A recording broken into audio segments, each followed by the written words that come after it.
Additional district magistrates of Imphal West, Imphal East, Kagching, Kangpokpi, Thaubal, Churachandpur and Bishnupur yesterday have issued prohibitory orders that the public is prohibited from taking out procession, rally, protest, gatherings, public meetings using loudspeakers, etc. within the jurisdiction of all the districts with immediate effect. The orders were issued in exercise of the powers vested under Section 144 of CRPC as a measure of emergency, the orders stated.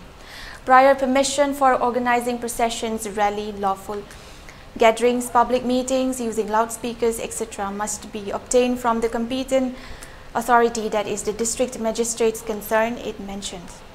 Certain groups of people are reportedly planning to organize processions, rallies, sit-in protest, public meetings using loudspeakers, etc. and resorts to other agitation methods in the city, it stated.